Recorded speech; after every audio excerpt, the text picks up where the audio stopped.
quiero agradecerles a todos por haber asistido hoy a este webinar organizado por la Facultad de Ciencias de la Universidad Católica. Yo creo que, saliendo un poco de lo formal, si algo bueno salió de toda esta pandemia fue que nos obligó a buscar instancias de organización que antes no hacíamos. Hace tiempo que no habían seminarios organizados entre todos los departamentos de la facultad, así que eso lo encuentro muy positivo. Agradecer a la Vicerrectoría de Investigación que apoyó esta iniciativa y sobre todo también a Rodrigo Iturriaga, que fue el que hizo grandes gestiones también para contactar a los primeros expositores y todo. Así que muchas gracias a todos y bienvenidos. Vamos a empezar este primer ciclo de webinars que espero vamos a poder hacer cada 15 días. Así que si esto se hace un hábito, sería fantástico. Hoy tenemos dos grandes expositores, primero el doctor Alexis Kalergis y luego el doctor Mauricio Canals. Yo voy a comenzar presentando muy brevemente a Alexis, que yo diría que es uno de los científicos más visibles de nuestra universidad por su gran... Ay, perdón.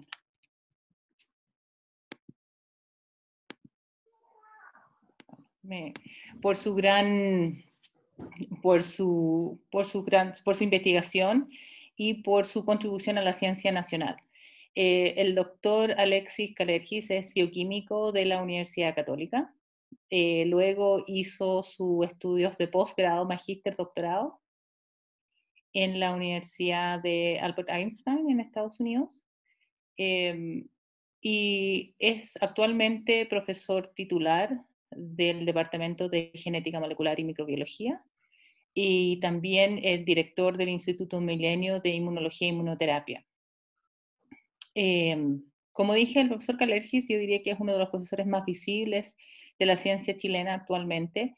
En su laboratorio lleva, su laboratorio está dedicado a la inmunología, por supuesto, y tienen componentes, yo diría, de inmunología básica, de investigación en ciencia básica, y también, por supuesto, aplicada, tema por la cual es más conocido por todos. En la inmunología más básica se ha dedicado y tiene muy buenos trabajos en el área de interacción entre células inmunes a través de sinapsis inmunológicas, mecanismos de autoinmunidad y actualmente ha contribuido significativamente a plantear protocolos y nuevos mecanismos para desarrollar vacunas. Es conocido por el desarrollo de la vacuna sincicial y actualmente aún más conocido por el gran desafío de querer desarrollar una vacuna contra coronavirus en Chile. Así que dejo con ustedes al doctor Alexis Kalergis. Muchas gracias, Alexis.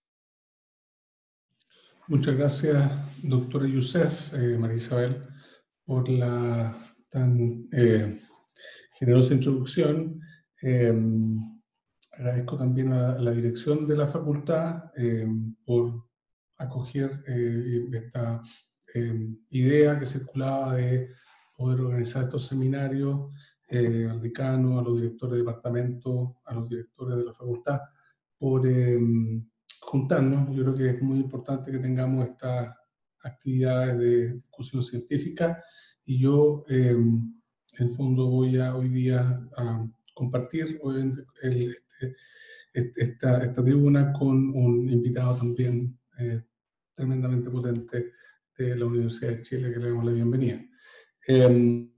Yo voy a hacer una presentación bastante rápida, entiendo que las preguntas son al final, sobre las cosas que estamos haciendo, el enfoque que le estamos dando a la problemática general de la interacción entre el sistema inmune y los agentes infecciosos y cómo eso podemos aprovecharlo para desarrollar vacunas.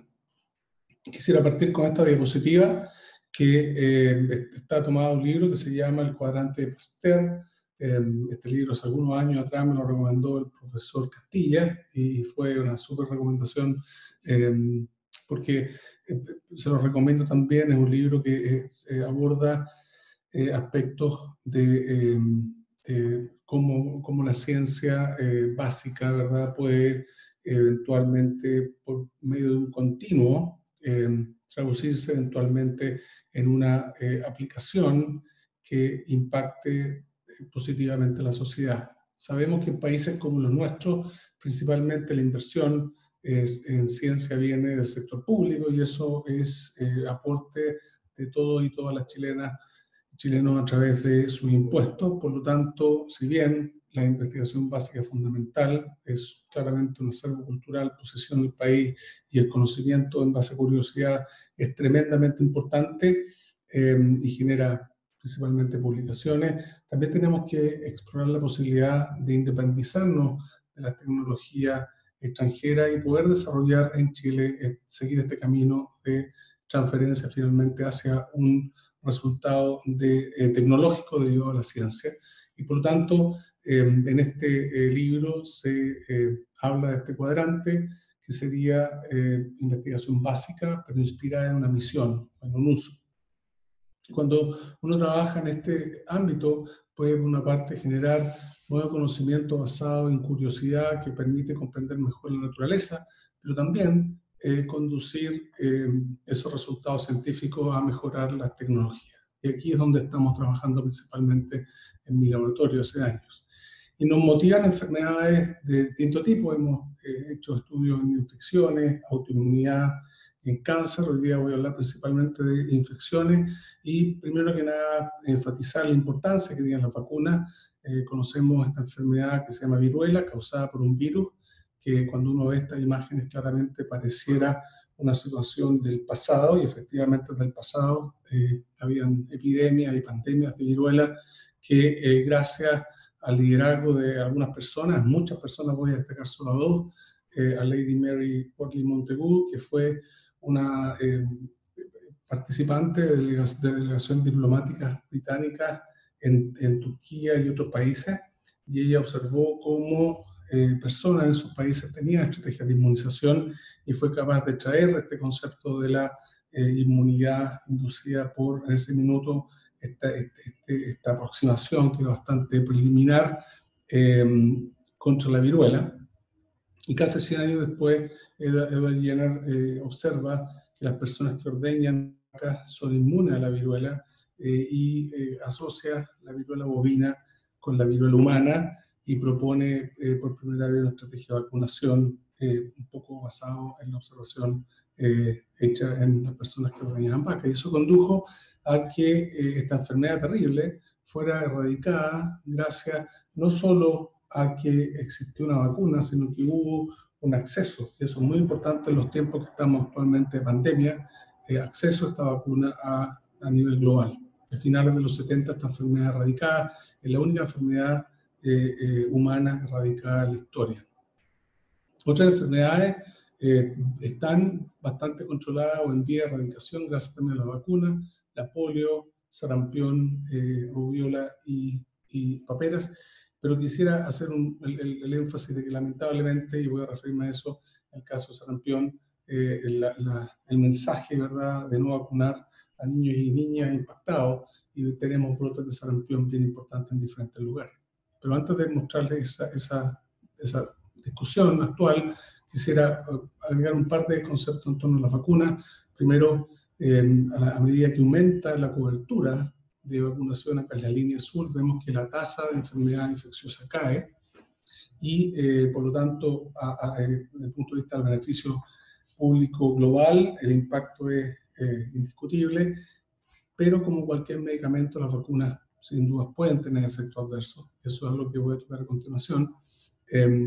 Y también se presentan en medicina y en herramientas de la salud, yo diría, presentan esta brecha o esta inequidad entre países en vía de desarrollo y países industrializados, que normalmente tienen mejores y mayor cantidad de vacunas en los países industrializados, y eso obviamente a nosotros nos motiva desde la universidad, la academia, a hacer investigación para fortalecer esas capacidades en nuestro país.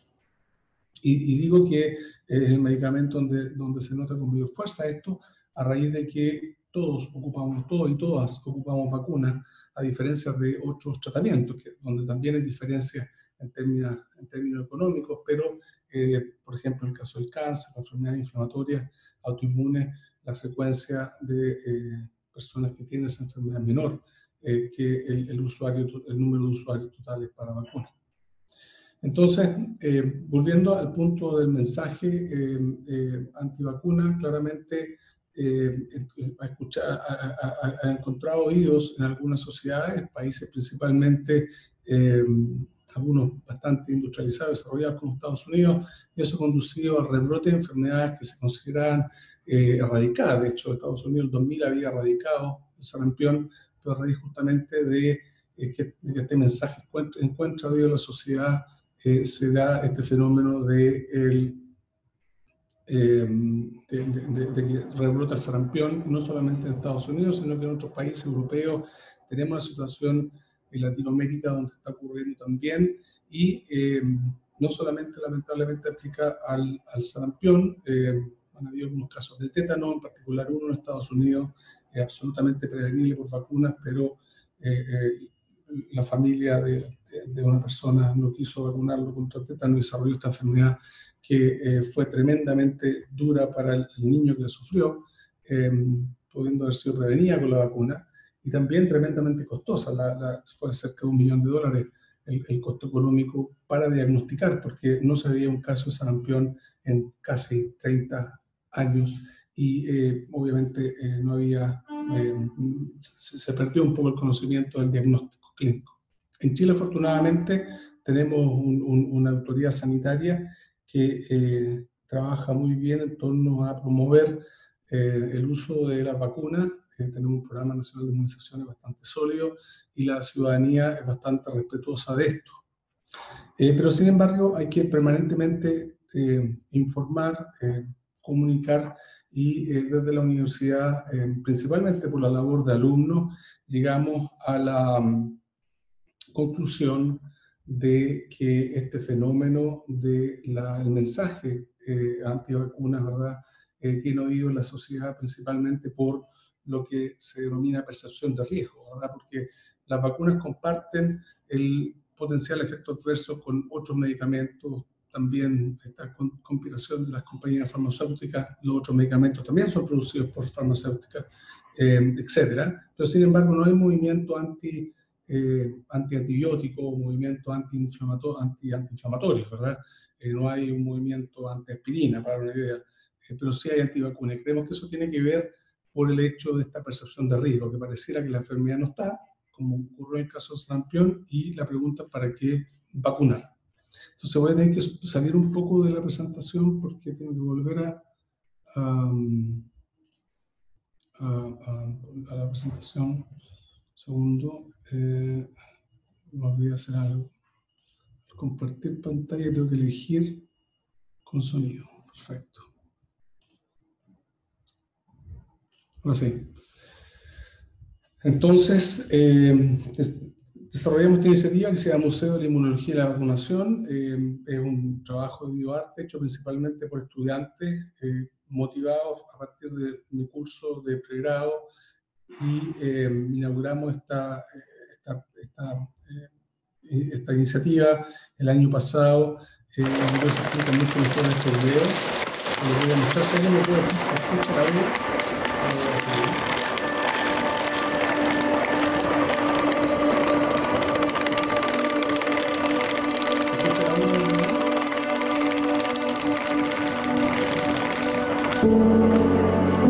Vamos a hacer la inauguración de esta primera muestra del Museo de la Inmunología y de la Vacunación, que se llama Eternalismo.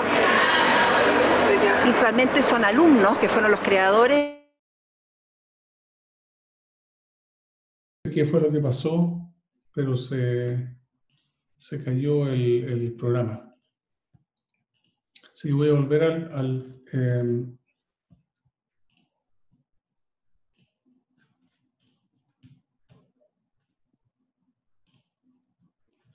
no sé. Voy a volver al video, disculpen.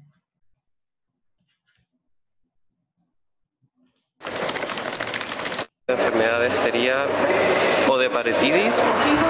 Traer a la Trinidad, que fue la directora creativa, la diseñadora, la que armó la mayoría de los proyectos, fue darle vida a eso, fue darle vida a las cosas que nosotros teníamos en mente.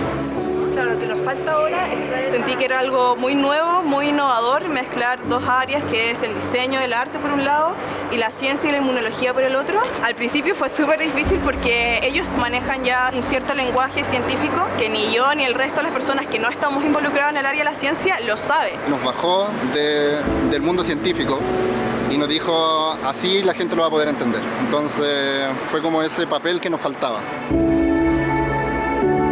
Al principio ellos tenían su lenguaje, yo tenía el mío, chocábamos todo el rato y después cuando logramos llegar a un punto medio y poder comunicarnos de una mejor manera fue que todo empezó a fluir, el museo empezó a avanzar y hasta lo que tenemos ahora. Se pueden hacer las cosas cuando uno quiere. Nosotros partimos de nada, partimos de hagan un museo y ahora ya estamos a puertas de estrenarlo, entonces con eso uno se queda.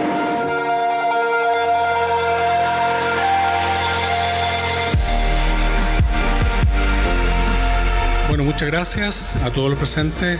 Realmente estoy muy emocionado por la convocatoria. Hemos denominado esta muestra Eternalismo porque persigue incluir el pasado, el presente y el futuro de la inmunología y la vacunación, es decir, un rango eterno de tiempo. Como autoridades no podemos más que felicitar y agradecer muy sinceramente esta iniciativa. La inmunología y la vacunación en la historia de la humanidad tienen logros importantes que hoy se continúa trabajando por mejorar la salud de todos los seres humanos. Uno de los objetivos que tiene en particular el Instituto Milenio es que la ciencia sea ciudadana, es decir, que la ciencia sea de todos. Los estudiantes son claves porque son creativos, son dedicados, comprometidos y muchos de ellos ven esto como una oportunidad de proyectarse desde su quehacer universitario hacia la sociedad. Algunas familias lamentablemente cometen el error de optar por no vacunar a sus hijos o hijas y estos estudiantes se dieron cuenta que a través de esta iniciativa podrían aportar a resolver este problema que es de altísimo impacto a nivel mundial. Al final la vacunación no es propia, no solo yo me estoy protegiendo, yo estoy protegiendo a ustedes, lo estoy protegiendo a todos, o sea, la vacunación es un concepto súper lindo y hay uno que se llama la vacunación del rebaño. El rebaño seríamos todos nosotros. Entonces si una oveja de ese rebaño no está vacunada, empieza a contagiar a toda la otra. Entonces eso es lo bueno de la inmunología y de la vacunación, que no es uno el que se está protegiendo. Además de uno, es al resto. De una clase de inmunología nace un poco también esta inquietud, las ganas de hacer un museo, las ganas de poder comunicar de distinta manera y que no todo quede en un libro, no todo quede en un paper o en una publicación fuera del país, sino comunicar también lo que ellos están haciendo en su país y a su gente. Hay que enfocarse en hacer divulgación, eso es lo importante, en llegar, en transmitir, en encantar. La divulgación científica tiene como objetivo, finalmente, que el conocimiento que generamos sirva a la sociedad, para contribuir en nuestro imaginario, para inspirarnos, para tomar decisiones. Y eso es un rol fundamental de la ciencia. Que es educar más que todo, es llevar la ciencia a la gente. La verdad que he pasado muchos años bien encerrada en un laboratorio, conversando harto con alumnos, pero de temas muy científicos y del experimento y hacerlos pensar y el pensamiento científico, cómo razonar. Y eso fue el propósito que en un momento le dije al doctor Calefi, me encantaría hacer algo distinto, de difusión, de poder llegar más a la población, de salir, de mostrarse un poquito más. A mí también es un tremendo aporte, una oportunidad que uno no deja de poder hacer cosas nuevas en la vida, digamos. Hay tiempo para todo. Bueno, entonces, claro, hemos hecho ese esfuerzo y lo mantenemos actualmente. El museo está inició una itinerancia, está en Temuco y quedó ahí por la pandemia. Y sin duda hay que trabajar permanentemente en la comunicación para promover el uso de vacunas y evitar la decisión equivocada de no vacunar. Entonces, hablando un poco de ciencia, en mi laboratorio trabajamos en el reconocimiento de agentes infecciosos, células dendríticas en particular, que son capaces de activar la respuesta inmune, eventualmente capaz de eliminar al agente infeccioso. Y hemos trabajado principalmente en sincicial, el metaneumovirus, el virus HANTA3, virus que tienen elementos respiratorios, y a raíz de esta experiencia decidimos iniciar entre enero y febrero de este año la investigación en SARS-CoV-2.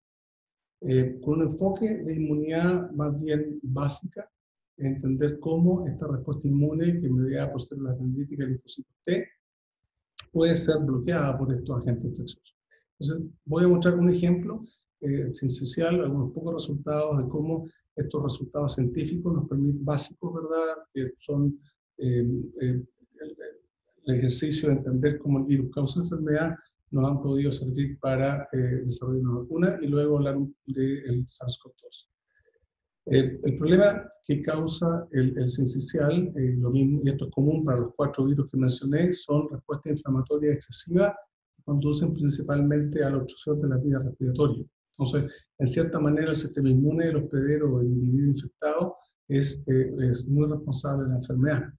Nosotros publicamos una serie de trabajos en que observamos cómo el virus suprime la función de las células inmunes, y esto se ve muy bien en estos videos, donde a la izquierda vemos células sin infectar y a la derecha vemos células infectadas, y ustedes van a ver que sin infectar se forman sinapsis, células interactúan, dos tipos distintos de células inmunes, dendríticas y linfocitos T, versus con virus vemos que no hay formación de sinapsis. Entonces encontramos una manera que el virus tiene de interferir con la función de la célula inmune, y en particular buscamos qué elemento de este virus podría ser responsable. El virus sincicial sorprendentemente tiene solamente 11 proteínas codificadas por 10 genes, y por lo tanto con esa poca dotación génica es capaz de causar los estragos que provoca, un poco parecida a la situación del SARS-CoV-2. Entonces, ocupando diferentes sistemas, fuimos probando proteína por proteína en diferentes sistemas experimentales, ¿verdad? Y en particular les muestro una bicapa lipídica planar con elementos del sistema inmune, más algunas de las proteínas del sincicial, y luego la participación de células T, y observamos que en presencia de la proteína en el sincicial se pierde esta estructura que se conoce como sinapsis. Esto se ve mejor en estas imágenes. Vemos que cada uno de estos puntos amarillos corresponde a una sinapsis. Cuando ocurre este mismo fenómeno en presencia de la proteína del virus sincicial, observamos que no hay sinapsis. Entonces, creemos que pudimos encontrar un elemento clave sincicial, que es la nucleoproteína, como responsable de este fenómeno. Y con esa información desarrollamos una vacuna que fuimos capaces de evaluar no solamente en modelos preclínicos, sino que también en estudios clínicos. Hemos desarrollado ya 3 vacunas. Brevemente les voy a contar el caso del sincicial, pero para comentarles que el camino para desarrollar una vacuna es un camino largo. Primero se requieren estudios preclínicos en animales, luego pruebas de seguridad, pruebas de inmunogenicidad y luego pruebas de eficacia. Y en el caso del sincicial hemos hecho todas las pruebas, en primer lugar el diseño y formulación en condiciones GMP, que son aprobadas por la entidad regulatoria nacional e internacionales, diferentes modelos animales, para evaluar su efectividad en estudios mecanísticos, aprobación por entidad regulatoria y finalmente estudios clínicos. Y la manera como funciona la vacuna justamente es evitando esta respuesta inflamatoria excesiva y generando más bien una respuesta inmune tipo TH1, que es la que es favorable. Y para esto, en diferentes tipos de estudios, observamos que, por ejemplo, la pérdida de peso que causa el virus se previene con la vacuna, la replicación viral que se observa en las vías respiratorias también se previene por la vacuna, y recientemente terminamos un estudio en terneros recién nacidos, evaluando la capacidad de proteger a estos terneros en un estudio en colaboración con la Universidad del Estado de Iowa, estudio liderado por Fabián Díaz, estudiante de nuestra facultad de doctorado, y Jody McGill, una colaboradora con quien estamos ahora escribiendo el paper de este estudio. En paralelo, con apoyo de NIH, fuimos capaces de cumplir todos los requerimientos que solicita la FDA, ¿verdad? Son bastante severos para poder registrar en Chile y también iniciar el registro de esta vacuna en Estados Unidos. Ambos procesos fueron exitosos. Eso nos condujo a un estudio clínico en el que evaluamos la seguridad de la vacuna y la inmunogenicidad, y ambos parámetros fueron favorables. Y esto ha sido, en el fondo, reconocido por instancias internacionales como esta institución en Estados Unidos, que destaca el mapa de las vacunas en desarrollo, y la nuestra ya está destacada como una de las vacunas en fase 1. Tenemos otros proyectos en fase preclínica para esencial. Y revistas de alto impacto como Lancet, en donde estamos publicando el trabajo del estudio clínico. Esta es una publicación de otro grupo que destaca nuestra aproximación como la única que podría ser aplicada desde el nacimiento. Y muy importante destacar que hemos firmado desde la universidad convenios con el Ministerio de Salud para asegurar que esta vacuna esté disponible a la sociedad a través del Programa Nacional de Inmunizaciones, recomendaciones favorables del CABEI, que es el Consejo Asesor en Vacunas e Inmunizaciones de Chile, respecto a nuestra vacuna, y una serie de convenios internacionales, está el de la Universidad del Estado de Iowa, con quien estamos haciendo este estudio en animales, en modelo de recién nacidos en terneros. Ahora, con esta experiencia, que está resumida en estos pocos minutos, decidimos embarcar en este proyecto, una colaboración entre varios grupos: el grupo de la doctora Bueno González, José Vicente González de la Facultad de Química, Pablo González de nuestra facultad, José Vicente González de la Facultad de Química, Katia Barca y Marcela Potán de la Facultad de Medicina. Y enfrentar esta tremenda situación, una pandemia que ocurre principalmente porque el ser humano, la población humana, carece de inmunidad contra el virus, y eso ha permitido esta diseminación del virus tan agresiva por el planeta. Hay cerca de 200 iniciativas en diferentes lugares en la búsqueda de vacunas. Algunas ya están en fase 3, ¿verdad? Eso es positivo, es muy positivo de que hayan varios desarrollos, porque ojalá no haya una vacuna, sino ojalá hayan varias vacunas, porque en este caso se necesita vacunar a la población total. Entonces, no solamente se necesita que haya un desarrollo, sino una manufactura muy, muy masiva. Entonces, hay varios desarrollos que están, o vacunas que están ya a nivel de fase 3. En particular, el virus tiene bastantes digamos, similitudes con otros virus respiratorios, ¿verdad? Tiene nuevamente un material genético simple, muy pocas proteínas, y causa una enfermedad que involucra principalmente una hiperinflamación, ¿verdad? Un exceso de respuesta inmune nuevamente, donde el clearance viral muchas veces falla, y el resultado es simplemente inflamación de daño respiratorio. No solamente afecta a la vía respiratoria, afecta a varios tejidos. Hay publicaciones en sistema nervioso, corazón, sistema digestivo, riñones, etc. Y una serie de síntomas típicamente respiratorios, pero deja algunas, como indiqué en la diapositiva anterior, secuelas en otro tipo de tejidos y de órganos del ser humano. Entonces, para desarrollar una vacuna hay que elegir estrategias, una serie de posibilidades. Hoy en día, por ejemplo, vacunas que uno define como de primera generación, virus inactivado, voy a hablar brevemente de una de ellas, vacunas de DNA, vacunas recombinantes, proteínas recombinantes, etc. Y también hay que elegir los antígenos. Nosotros decidimos trabajar con 4 antígenos: la proteína Spike, la proteína del envelope, de membrana, y nuestra nucleoproteína, que es lo que aprendimos en el caso del virus esencial. Y decidimos trabajar con 4 diferentes prototipos o estrategias: una vacuna recombinante, otra vacuna en base a péptidos, una vacuna en base a subunidades proteicas y una vacuna en base a DNA.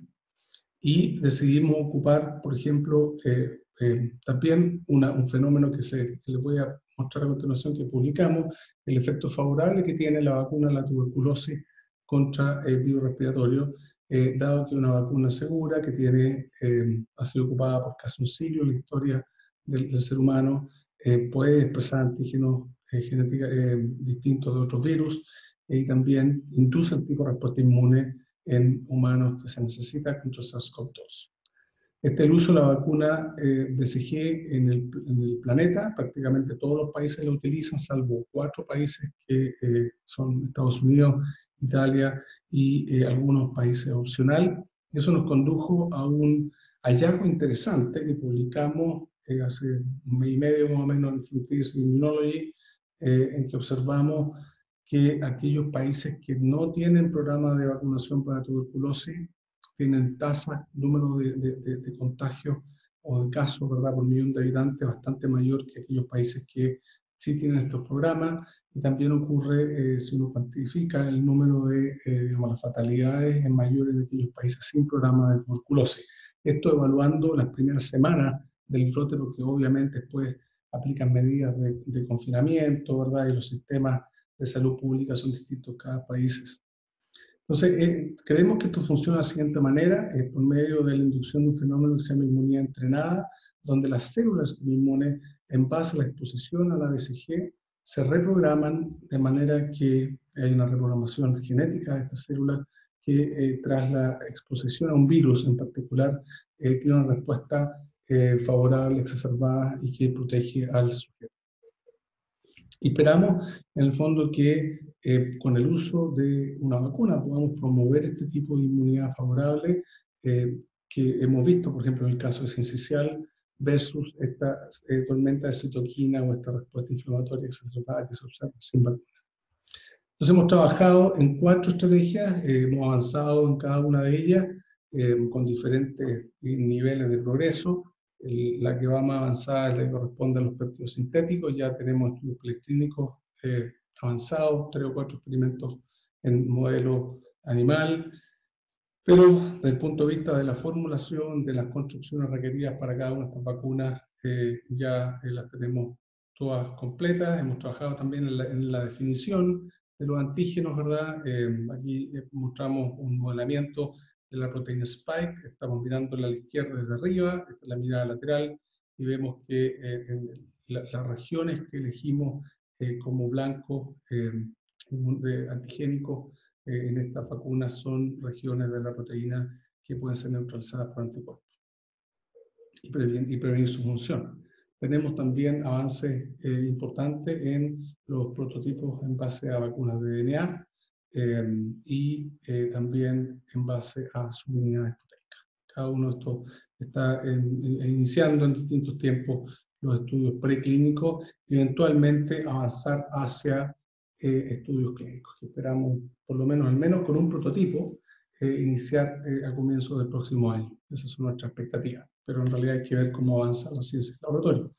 Es importante que desarrollemos este tipo de iniciativas en Latinoamérica. Este artículo se ha publicado en Nature el 12 de junio, destaca 4 o 5 países de Latinoamérica que están desarrollando sus propias vacunas, y a mí me gusta el título que eligió el autor de este artículo, dice: nadie vendrá a rescatarnos, y el desarrollar vacunas también nos abre puertas, y con esto me acerco al final de la presentación, para poder colaborar de manera recíproca con grupos que están desarrollando vacunas contra SARS-CoV-2. Y de esta manera, a raíz del peregrinaje que hemos hecho, del tiempo que hemos trabajado con el sincicial, tenemos vínculos con grupos que están desarrollando vacunas, y a raíz de la pandemia empezamos a trabajar en vacunas para SARS-CoV-2 en diferentes países. Con algunos de estos países tenemos colaboraciones formales anteriores, y la más reciente ha sido con China, y queremos hacer esto desde una mirada interuniversitaria, no solamente desde el UC, y para eso estamos trabajando en la formación de un consorcio que lo titulamos Consorcio Científico para la Evaluación de Vacunas y Terapias COVID-19, y participan no solamente universidades en Santiago, sino que también universidades en regiones. Hemos tenido ya una serie de reuniones con los investigadores de cada una de estas universidades, y lo que buscamos es justamente evaluar si algunas de estas vacunas o terapias podrían tener potencial y poder contribuir a su desarrollo. Y una de ellas fue Sinovac, una empresa china que tiene una cantidad importante de vacunas. En Chile el Instituto de Salud Pública ha registrado varias de las vacunas de Sinovac, y, por ejemplo, hepatitis A, influenza, y tiene compliance o ocupa algo que requiere la FDA, que es manufactura GMP, y también tiene preclasificación por la OMS, grandes plantas de investigación, desarrollo y manufactura, y publicaron su vacuna en Science hace unos pocos meses atrás. Y brevemente comentarles de qué se trata. Es una vacuna inactivada, lo que define la vacuna en base a virus inactivado o primera generación de vacuna, que se produce en un tipo de células que se llaman Vero, que son células de mono, y finalmente se concentra el virus en grandes cantidades, se inactiva con beta-propiolactona, y este virus inactivado es la vacuna. Y ellos publicaron, esto quizás comentarles, que no todas las vacunas que ustedes ven en los medios de comunicación se han publicado en papers, y mucho menos de tan alto impacto como Science.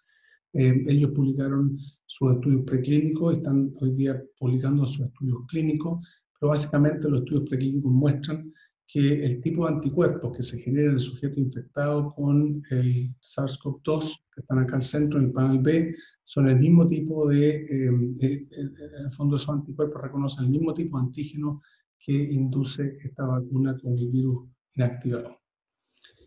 También hice un estudio en primates, ¿verdad? He tenido una serie de reuniones con otros grupos, ¿verdad? No todos han hecho esto, o sea que esto es un avance también importante de hacer estudios en otros modelos animal con vacunación y desafío, y en primates observaron, y solamente para no hablar de todo el paper, mostrarles dos resultados. Primero, que tras la inmunización, que son estas curvas de arriba en el gráfico, hay anticuerpos neutralizantes previos a la infección, obviamente aumentan después de la infección, mientras que los grupos sin vacunar de primates solamente se ven anticuerpos después de la infección.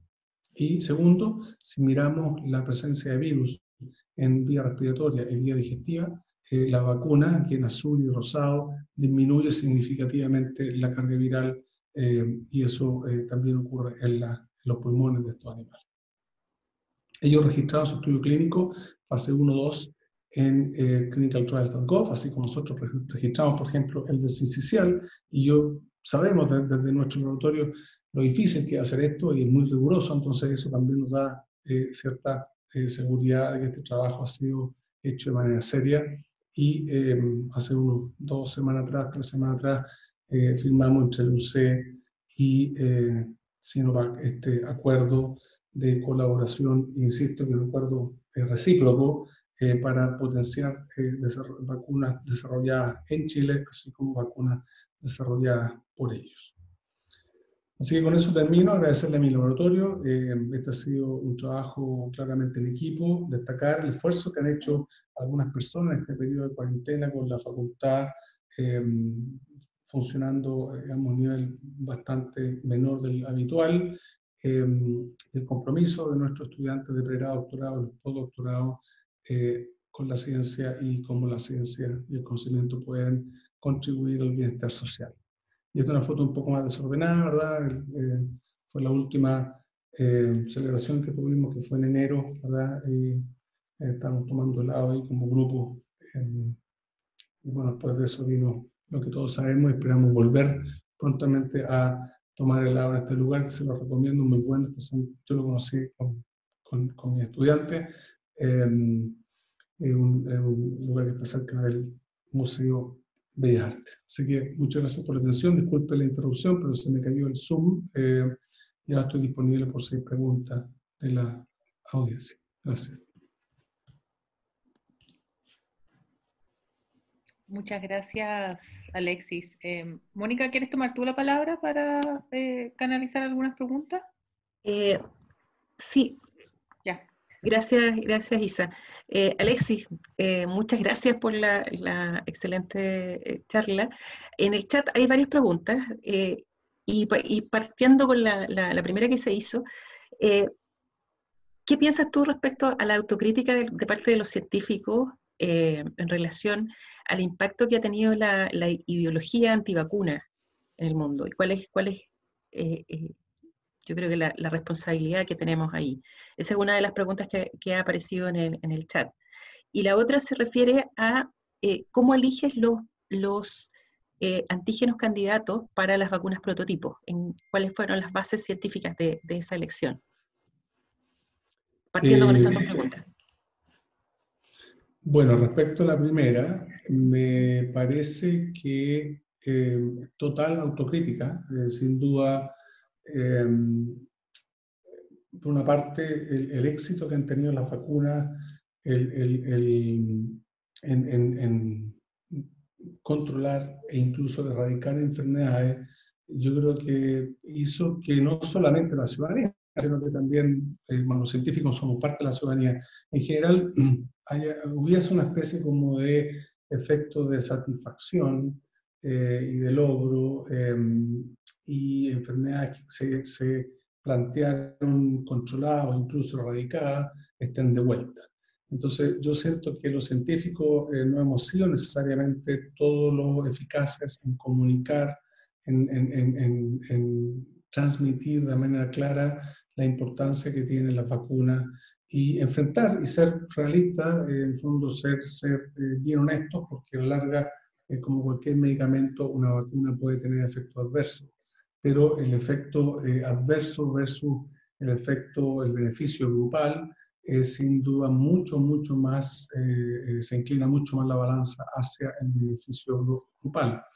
Ahora, en relación a la situación de la pandemia, yo creo que, por lo menos, yo creo que ha hecho como evidente en gran parte de la comunidad científica internacional que tenemos que ser bastante humildes, que claramente no estamos del todo preparados ni en Chile, ni en Estados Unidos, ni en países europeos. Claramente hay mucho por hacer y necesitamos dedicar tiempo no solo a la investigación, sino que a la comunicación científica. No sé si respondí la pregunta, porque yo esto de la autocrítica lo tomo más por el lado de no dedicarle tiempo a explicar o a transmitir con claridad por qué es importante seguir ocupando las vacunas, aunque no exista, aparentemente estas enfermedades no estén. Eso quizás. Y la otra pregunta era en relación a la elección de los antígenos. Bueno, en realidad es bien complicado la elección del antígeno, porque lo típico que uno piensa es ocupar una proteína en la envoltura del virus, y están prácticamente todos los grupos estudiando la proteína Spike. Nosotros también estamos trabajando en la proteína Spike.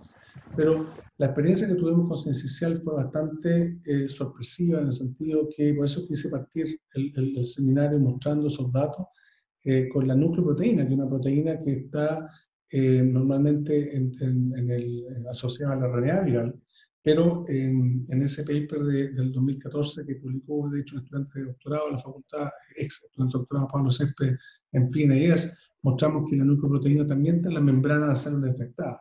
Entonces, a veces hay que ser un poco creativo en la elección del antígeno, no solamente trabajar en base a lo que está en la envoltura del virus. Y por eso que optamos en el caso de SARS-CoV-2 en trabajar con proteínas de envoltura, pero también con proteínas estructurales internas de la partícula viral, como la proteína N, que son buenas en inducir inmunidad celular, que conduce a mejores anticuerpos. Gracias, Alexis. Hay algunas otras preguntas que se refieren a utilización de herramientas bioinformáticas, por ejemplo, para algunas predicciones. ¿Se ha utilizado esto en los análisis en tu laboratorio? Preguntan. Y también la siguiente es, ¿cuán importantes las condiciones de manipulación animal para que estos virus zoonóticos migren al ser humano y se transmitan más eficientemente? ¿Hay alguna condición que facilite esta transmisión o que potencie esta evolución desde el animal a el huésped humano? Muy buenas preguntas. En relación al uso de herramientas bioinformáticas, son tremendamente útiles. En este caso, lo mostré brevemente en una de las diapositivas. Para el diseño de péptidos, hicimos lo mismo para las 4 proteínas. Hicimos péptidos derivados de las 4 proteínas, pero mostré solo Spike, elegimos justamente en base a no solamente la estructura de la proteína, sino que que la secuencia del péptido escogida se uniese a moléculas de histocompatibilidad, que es un tipo de molécula del sistema inmune, y eso también se puede anticipar con una herramienta bioinformática. Entonces, necesitamos que esos péptidos, además de ser, digamos, estar disponibles para reconocimiento del sistema inmune, se unan a ciertas moléculas que son de la vía de la presentación de antígenos, en este caso moléculas de MHC. En relación a la pregunta de los animales, claro, esta es una enfermedad zoonótica, de origen zoonótico, y probablemente es bien especial porque el virus se adapta a los hospederos y podría incluso causar una enfermedad más severa en un hospedero que en otro.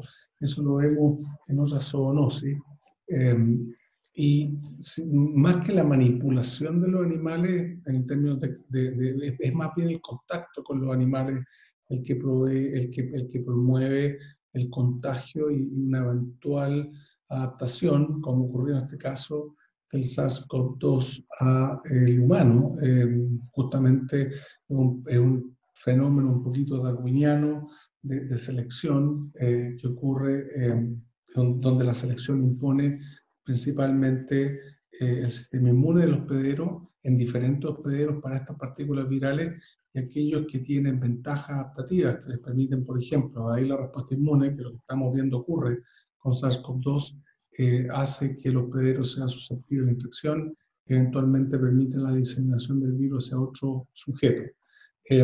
Y es muy preocupante estos microbios que pueden estar en varios hospederos. Volviendo a algo que mostré en la presentación, la viruela fue erradicada. La razón por la cual la viruela pudo ser erradicada es porque el único hospedero para ese virus era el humano. En el caso de influenza, probablemente va a ser muy difícil erradicar la influenza. Y quizá, eso una cosa también para pensar, probablemente va a ser muy difícil erradicar el SARS-CoV-2 por esta cualidad de poder adaptarse rápidamente a un hospedero distinto. Y imaginen lo que significa eso. Significa, en el fondo, resolver un problema tremendo que es evadir la respuesta inmune que este hospedero tiene, entre murciélagos, los pangolinos, ¿verdad?, etcétera, ser humano, son todos tipos de respuesta inmune distintas. Entonces, realmente estos virus son muy hábiles con esa poca dotación génica de escapar de la respuesta inmune, enfermar y luego transmitirse a ciertos individuos. Perfecto. Alexis, hay un grupo de preguntas más, una que tiene que ver, saludándote desde Magallanes, respecto a la descentralización, desde la mirada de la descentralización. Claro, ¿qué posibilidades hay de que se logre fomentar el desarrollo de vacunas, ciencia al respecto en regiones? Ese por un lado, es una pregunta-comentario. Y otra pregunta que es bien interesante se refiere a cuántas vacunas necesitaríamos, porque tú dijiste en un momento que sería muy aconsejable que no solamente hubiera un desarrollo de vacunas, sino que varios desarrollos de vacunas, porque necesitaríamos producir millones de dosis. ¿Cuántas dosis se estima que finalmente se van a lograr producir con estos desarrollos? Ya, gracias, Mónica. Y voy a responder la pregunta de la persona de Magallanes y puedo responderla de manera sumamente concreta. Hace ya varios años estamos colaborando con varias universidades en regiones. En particular voy a dar un ejemplo, que es la Universidad de Antofagasta. La Universidad de Antofagasta tiene un proyecto regional de I+D y potencial manufactura de vacunas en la región. Por lo tanto, hay un ejemplo muy concreto de una iniciativa que ha tenido apoyo con bastante convicción del gobierno regional y actualmente está en discusión como uno de los posibles lugares de instalación de una planta de manufactura de vacunas en Chile, en la segunda región con inversión público-privada, justamente a raíz de que se ha creado ahí una efervescencia que no solamente académica, sino que también involucra al gobierno regional, a las autoridades políticas de la región y a la empresa. Entonces eso es un ejemplo bien concreto y como parte de este consorcio de universidades. De hecho, ayer tuvimos una reunión con todo el grupo de esa universidad, de la Universidad de Antofagasta, para poder establecer y incorporarla formalmente a este consorcio de universidades que buscan estudiar y eventualmente evaluar vacunas y terapias nacionales e internacionales. Así que hay un ejemplo bien concreto para la persona que hace la pregunta desde Magallanes, y obviamente es muy importante que descentralicemos la ciencia en Chile, porque las capacidades están instaladas, las capacidades humanas, ¿verdad?, están instaladas a lo largo del territorio, pero tenemos que invertir obviamente en potencial desarrollo científico de manera equitativa en todo el territorio. En relación a la pregunta del número de vacunas, es una pregunta muy difícil porque en el fondo estamos hablando del 60% más o menos sería ideal, 60%, 70% de la población humana. Esos son varios billones de personas. Hemos visto tristemente lo que pasó con el antiviral, el Remdesivir, ¿verdad?, que la producción fue precomprada o digamos... Completamente comprada. Claro, total, por un solo país. Situaciones como esas son muy preocupantes. Por eso es que hemos trabajado en promover esta asociatividad con otros desarrolladores y hacernos parte y contribuir al desarrollo de las vacunas a fin de que no solamente esto sea una discusión del mejor postor o un tema más comercial. Si uno se hace parte y colabora, eventualmente puede, por la vía de lo que hemos trabajado con el Ministerio de Relaciones Exteriores y el Ministerio de Ciencia, lo que se denomina la diplomacia científica, uno podría favorecer el acceso más temprano a un bien que claramente va a ser escaso, porque la capacidad de manufactura, normalmente uno habla, no sé, de cientos de millones de dosis. Estamos hablando de billones de personas que necesitan vacunas.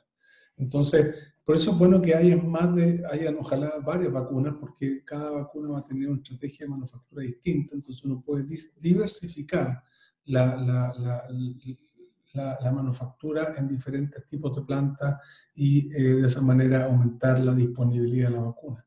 Porque como fue el caso de la viruela que les mostré, hubo una vacuna y solamente logramos erradicar la enfermedad cuando, además de existir la vacuna, hubo un acceso. El acceso a la vacuna a nivel global. Y eso es un tremendo desafío para cualquier vacuna que se desarrolle en cualquier país del mundo hoy en día. Alexis, y en ese mismo sentido, ¿tú con qué porcentaje de protección de la vacuna te quedarías contento? O sea, ¿cuánto debería proteger las vacunas que se estén desarrollando para decir, sí, estamos en presencia de una buena vacuna? Yo quisiera observar que la vacuna induce anticuerpos neutralizantes en todos los sujetos vacunados. O sea, eso es un primer componente. Tener anticuerpos neutralizantes como índice de protección, sin duda, para virus respiratorios es algo favorable. Todavía la ciencia no sabe, y hay todavía mucho que investigar en torno al nivel o el título de anticuerpos requeridos para que esa neutralización se traduzca en protección. Pero sí es una señal clara en la experiencia con otros virus respiratorios que la neutralización es típicamente una buena correlación de protección. Así que ese es el primer requisito, que haya capacidad neutralizante en, ojalá, todos los sujetos vacunados. En términos del porcentaje de protección, yo creo que una vacuna a esta altura, como estamos viviendo en la situación que estamos, si una vacuna es capaz de inducir un 60%, incluso un 50% de protección en un estudio de eficacia, yo creo que sería una vacuna que deberíamos considerar utilizar. Idealmente 80, 90. Nosotros, por ejemplo, con los estudios que hicimos con la vacuna sincicial, vimos 90% de protección en modelos animales. Pero en las circunstancias que estamos hoy en día, si la mitad de los sujetos vacunados desarrollan inmunidad a un nivel tal que están protegidos, eso significa que la mitad de las personas no serían capaces de transmitir la enfermedad porque tendrían inmunidad neutralizante que impediría la enfermedad y la diseminación del virus. Por lo tanto, con un 50-60 me parece que un porcentaje. Yeah. Muchas gracias, Alexis. Muchas gracias, profesora Vázquez. Rodrigo. Bien.